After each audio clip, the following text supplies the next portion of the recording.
ஒரு பிராமண பெண் தெய்வமான உண்மை கதையை பற்றி தாங்க நம்ம இப்போ பார்க்க போகிறோம். இந்த பெண் பார்த்தீங்கன்னா பழங்குடி இளைஞரை காதலித்து திருமணம் செஞ்சுருக்காங்க. அதை இந்த பெண்ணோட வீட்டில் ஏற்றுக்காதனால 2 பேரும் தனியாக வாழ்ந்து வந்திருக்காங்க.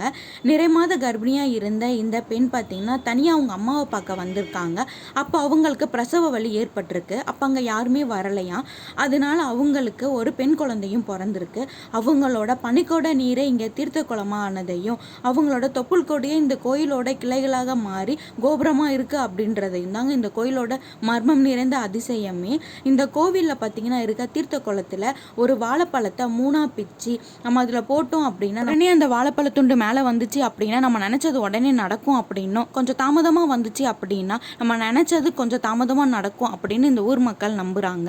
ஓகே ஃப்ரெண்ட்ஸ், இந்த வீடியோ உங்களுக்கு பிடிச்சிருக்குன்னு நினைக்கிறேன். இந்த கோயிலை பற்றி ஃபுல் டீட்டெயில் உங்களுக்கு வேணும்னா கீழே லிங்க் கொடுக்குறேன், மறக்காமல் செக் பண்ணி பார்த்துக்கோங்க. நம்ம சேனலை அப்படியே சப்ஸ்கிரைப் பண்ணிக்கோங்க.